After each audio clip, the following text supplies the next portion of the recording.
These are just and reasonable demands of righteous people and a righteous public.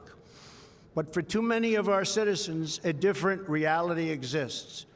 Mothers and children trapped in poverty in our inner cities, rusted out factories scattered like tombstones across the landscape of our nation, an education system flush with cash, but which leaves our young and beautiful students deprived of all knowledge.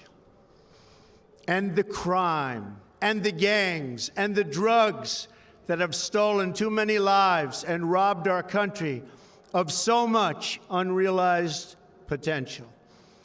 This American carnage stops right here and stops right now.